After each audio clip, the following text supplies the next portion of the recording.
जय हिंद फ्रेंड्स। आज हम अपने वर्ल्ड मैप की सीरीज़ को आगे बढ़ाते हुए एशिया कंटिनेंट की तरफ चलते हैं। हम एशिया कंटिनेंट को देखेंगे और उसके विद इन कंट्रीज़ को देखेंगे, उसके कैपिटल, करेंसी, इन सबको देखेंगे।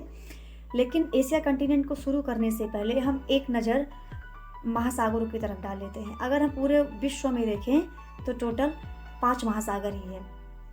सबसे बड़ा महासागर जो है वो प्रशांत महासागर, और इसकी सबसे गहराई जो है 11,022 मीटर नीचे है, और गहरे स्थान को हम मेरियाना गर्त बोलते हैं। सबसे निचला स्थान मेरियाना गर्त है। और second is Atlantic ocean, Atlantic महासागर, जिसे हम या सागर का महासागर या अंध महासागर भी बोलते हैं। और इसके सबसे गहरे स्थान को हम प्यूर्टो रिको गर्त बोलते हैं। Third is Indian Ocean, that is Hind महासागर, हिंद महासागर को हम अर्ध महासागर भी बोलते हैं। इसके सबसे निचले भाग को हम सुंडा गर्त बोलते हैं। अब fourth is Antarctic Ocean, that is south ocean, जिसे हम दक्षिणी महासागर भी बोलते हैं। और दक्षिणी महासागर के सबसे गहरे स्थान के बारे में भी जानकारी प्राप्त नहीं है। Fifth is Arctic Ocean, that is Arctic महासागर, इसे हम छुपा हुआ महासागर ही बोलते हैं। इसके सबसे गहरे स्थान को हम यूरेशियन बेसिन बोलते हैं। इस तरीके से रहा हमारा 5 ओशन। एक बार हम क्विक रिवीजन कर लेते हैं from largest to smallest. Largest that is Pacific Ocean, प्रशांत महासागर।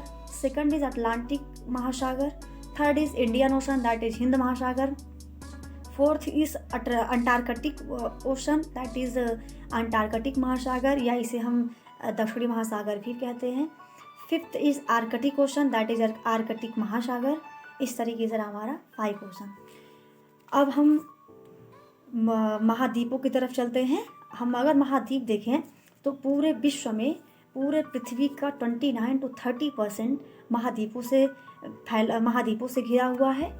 और ये जो पूरा महाद्वीप था, पहले एक ही महाद्वीप था पेंजिया। उसी पेंजिया से प्लेट टेक्टोनिक की थ्योरी से ये धीरे धीरे 7 कंटिनेंट्स में डिवाइड हो गए।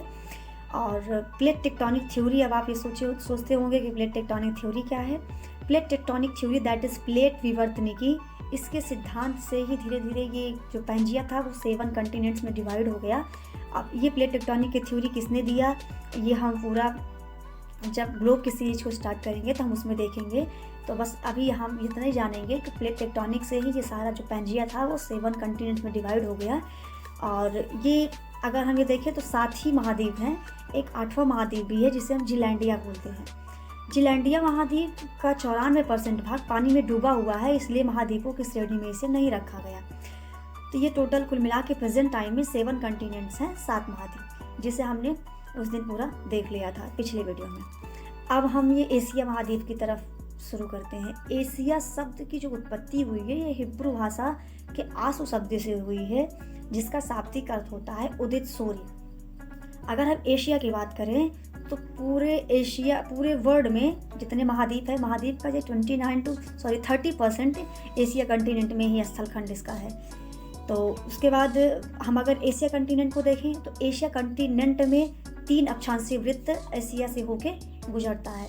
सबसे पहले विषुवतीय वृत्त दैट इज 0 डिग्री सेल्सियस पे हो है। और सेकंड इज कर्क वृत्त जो 23½ डिग्रीज पर है। एंड थर्ड इज आर्कटिक वृत्त जिसे हम बोलते हैं 66½ डिग्रीज पर है। ये तीनों अक्षांशीय वृत्त एशिया कंटिनेंट से होकर गुजरते हैं। और अगर हम एशिया कंटिनेंट में देखें तो एशिया कंटिनेंट से जो जनसंख्या है, पूरे विश्व की 60% जनसंख्या एशिया कंटिनेंट में निवास करती है। और अगर हम एशिया कंटिनेंट का लोकेशन देखें तो इसके ऊपर की तरफ आर्कटिक ओशन, और साउथ की तरफ इंडियन ओशन, ईस्ट की तरफ पैसिफिक ओशन, और वेस्ट की तरफ इसका अगर हम देखें तो Ural mountain, Caucasus mountain and Caspian sea है। अब हम ये देखेंगे एशिया कंटिनेंट कैसे अफ्रीका, नॉर्थ अमेरिका और यूरोप से अलग होता है। अगर हम एशिया कंटिनेंट को देखें तो नॉर्थ अमेरिका से बेरिंग जलसंधि से अलग होता है। और इधर अगर अफ्रीका से देखें तो ये सेज नहर और लाल सागर से अलग होते हैं। और यूरोप की तरफ जैसा मैंने बताया ये कैस्पियन सी, उसके बाद फिर Caucasus mountain and Ural mountain से ये अलग होते हैं। इस तरीके से रहा हमारा एशिया में अगर हम देखें तो टोटल 10 लैंड लॉक कंट्रीज़ हैं। लैंड लॉक कंट्रीज़ का मतलब क्या होता है, स्थलबद्ध देश। स्थलबद्ध देश कौन से देश होते हैं? स्थलबद्ध देश वे देश होते हैं जिसकी सीमाएं या तट रेखा किसी स्थल या बंद सागर से घिरे हुए हों, उन्हें हम स्थलबद्ध या स्थलरुद्ध देश कहते हैं। और एशिया में इस तरीके के 10 देश हैं: Kazakhstan, Kyrgyzstan, Turkmenistan, Tajikistan, Uzbekistan, Afghanistan, Nepal, Bhutan, Mongolia, Laos. इस तरीके के 10 देश हैं। और सबसे बड़ा लैंडलॉक कंट्रीज जो है वो है कजाकिस्तान। अब हम मैप में देखेंगे पहले कि डायरेक्शन क्या होता है। हम डायरेक्शन को देखेंगे, फिर हम वन बाय वन देशों के बारे में जानने से पहले हम मैप में डायरेक्शन किस तरीके से होते हैं इसको देख लेते हैं। अगर हम मैप में डायरेक्शन को देखें तो सबसे ऊपर की तरफ नॉर्थ होता है और नीचे की तरफ साउथ होता है, और इधर की तरफ ईस्ट होगा और इधर की तरफ वेस्ट होगा। ज्योग्राफी में नॉर्थ और साउथ डायरेक्शन को ज़्यादा इंपॉर्टेंस दिया जाता है, इसलिए जो इधर नॉर्थ और ईस्ट के बीच में जो कंट्रीज़ होंगे उन्हें हम नॉर्थ ईस्ट कंट्रीज़ बोलेंगे, और ईस्ट और साउथ के बीच में जो कंट्रीज़ होंगे उन्हें हम साउथ ईस्ट बोलेंगे। वेस्ट और साउथ के बीच में जो कंट्रीज़ होंगे उन्हें हम साउथ वेस्ट बोलेंगे, और जो नॉर्थ और वेस्ट के बीच में होगा उन्हें हम नॉर्थ वेस्ट कंट्रीज़ बोलेंगे। इस तरीके से हमारा 1 2 3 4 5 6 7 8 डायरेक्शन में पूरी कंट्रीज़ हैं। तो चलिए हम अब इसको मैप में अगर हम मैप में ऐसे एक लाइन ड्रा करें और इस तरीके से, तो ये ऊपर की तरफ हमारा नॉर्थ होता है, नॉर्थ की तरफ जो रसिया आता है, और साउथ की तरफ अगर देखें तो अफ़गानिस्तान, पाकिस्तान, ये भारत, बांग्लादेश, इधर नेपाल, ये सब पूरा भूटान, ये सब हमारा साउथ की तरफ आता है। और अगर हम इधर की तरफ देखें तो ये हमारा ईस्ट होगा, जैसे China, Mongolia, Japan, north Korea, south Korea, ये सब ईस्ट की तरफ आता है। और अगर हम साउथ की तरफ देखें तो ये पूरा जो देश है ये पूरा हमारा वेस्ट की तरफ आता है, दैट इज पश्चिम की तरफ आएगा। और ये जो बचे हुए पार्ट है ये हमारा सेंट्रल एशिया का पार्ट है, जिसमें 5 कंट्रीज आते हैं ओनली सेंट्रल पार्ट में।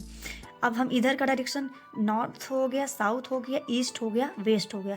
अब ये जो बचे कंट्रीज हैं, क्योंकि हमने देखा ऐसे हैं ये, तो ईस्ट की तरफ ये हो गए, लेकिन इधर की तरफ जो बचे हुए हैं हमने डायरेक्शन में बताया था इधर और इधर, ईस्ट और साउथ के बीच में जो भी देश हैं इन्हें हम क्या बोलेंगे, साउथ ईस्ट। तो ये हमारे दक्षिण पूर्वी देश हैं, ये पूरा इनका एक समूह है। ठीक, तो इस तरीके से हमारा रहा वर्ल्ड मैप। अब वर्ल्ड मैप में हम सबसे कम कंट्रीज सेंट्रल एशिया में हैं, इसलिए हम सबसे पहले सेंट्रल एशियन कंट्रीज़ को कवर कर ले रहे हैं, क्योंकि उसमें 5 ही देश हैं, जैसे कजाकिस्तान, किर्गिस्तान, ताजिकिस्तान, तुर्कमेनिस्तान और उज्बेकिस्तान। इन्हीं 5 कंट्रीज़ को हम इसको कवर करके साइड कर लेंगे। उसके बाद फिर हम चारों डायरेक्शन का पढ़ेंगे, क्योंकि इसमें बहुत कम कंट्रीज़ हैं। सेंट्रल एशियन कंट्रीज़ को देखने से पहले हम थोड़ा सा इसके बैकग्राउंड को समझ लेंगे। जो पहला वर्ल्ड वार हुआ था वो 1914 से 1918 तक हुआ था, और जो सेकेंड वर्ल्ड वार हुआ था वो 1939 से लेकर 1945 के बीच में हुआ था। और जो 1945 से लेकर 1991 तक शीत युद्ध कोल्ड वार हुआ था, और जो सिर्फ वर्चस्व की लड़ाई थी, और ये सिर्फ यूएसए और यूएसएसआर, जिसे हम union of Soviet socialist Republic बोलते हैं, ये इन्हीं दोनों महाशक्तियों के बीच में ही लड़ाई हो रही थी। ये खुद ही मतलब ना परमाणु बम फेंकते थे, ना लड़ाई ऐसे जैसे first war second world war होते, इस तरीके की लड़ाई नहीं थी। ये सिर्फ वर्चस्व की लड़ाई थी, कितने देश हम खुद में मिला पा रहे हैं। तो ये जो यूएसआर था, तो यूएसएसआर जो था इसके अंदर 15 देश थे टोटल। तो 15 देश में जैसे Kazakhstan, Kyrgyzstan, Tajikistan, Turkmenistan, Uzbekistan, Georgia, Armenia, Azerbaijan, Belarus, Ukraine, Moldova, Estonia, Latvia, Lithuania, Russia, ये पूरा 15 देश थे। तो लेकिन जब ये 1991 में ये शीत युद्ध समाप्त हुआ, तो ये 5 देश जो कजाकिस्तान, किर्गिस्तान, ताजिकिस्तान, तुर्कमेनिस्तान और इधर उज्बेकिस्तान, ये 5 देश स्वतंत्र हो गए। 5 के 15 देश पूरा अलग हो गए। तो ये 5 जो छूटे हुए हैं ये पूरा आगे मध्य एशिया के पार्ट में है। तो अब हम ये देखेंगे, सबसे पहले कजाकिस्तान को देखेंगे। तो कजाकिस्तान को हमने देखा था कि ये लैंड लॉक कंट्रीज़ हैं, और लैंड लॉक में सबसे बड़ा लार्जेस्ट लैंड लॉक कंट्रीज़ है ये। और अगर पूरे विश्व में एरिया वाइज देखें तो पूरे विश्व में ये 9वीं सबसे बड़ा देश है ये। और इसके बाद अगर हम इसका कैपिटल देख लें तो इसका जो कैपिटल होता है ये अस्ताना, यहाँ पर हम देख लेंगे थोड़ा सा। कजाकिस्तान का जो कैपिटल है ये अस्ताना है। ये 2019 तक अस्ताना था, लेकिन 2019 के बाद से ये नूर सुल्तान हो गया है। और यहाँ पर अगर हम देखें, ये इसकी करेंसी टेंगे है। और हम यहाँ पर अगर देखेंगे तो इसी के पास एक अरल लेक है, अरल सागर। आपके पास एटलस होगा तो उसको खोल लेंगे और उसको हम देखेंगे। ये मैं दिखा दे रही हूँ पास में ले जा करके। ये है आपका अरल सागर। अरल सागर अब धीरे धीरे गायब हो गया है, क्योंकि ये जो रसिया है ये यहीं से ही सिंचाई करने के लिए ले जाता था पानी, इसीलिए यहाँ का अरल सागर का जो जल है ये पूरा सूख गया है। धीरे धीरे ये गायब हो चुका है। अब ये हम कजाकिस्तान के बारे में अगर देखें हम, तो ये इसका official name Republic of Kazakhstan है। और ये यूरेनियम प्रोडक्शन में वर्ल्ड का लार्जेस्ट यूरेनियम प्रोड्यूसर है। ये 42% नियरली ये प्रोड्यूस करता है। और इसमें एक बैकानूर प्रक्षेपण केंद्र है, जो स्टेपीज हम आपको दिखा दें, इसी के ऊपर अरल सागर के ऊपर स्टेपीज मरुस्थल है, वहीं पर एक बैकानूर प्रक्षेपण केंद्र है। और यहाँ पर जो बैकानूर प्रक्षेपण केंद्र है, यहीं पर रसिया अपना प्रक्षेपण करता है। और यहीं पर 19 अप्रैल 1975 को भारत ने अपना पहला आर्यभट्ट जो सैटेलाइट था उसको छोड़ा था।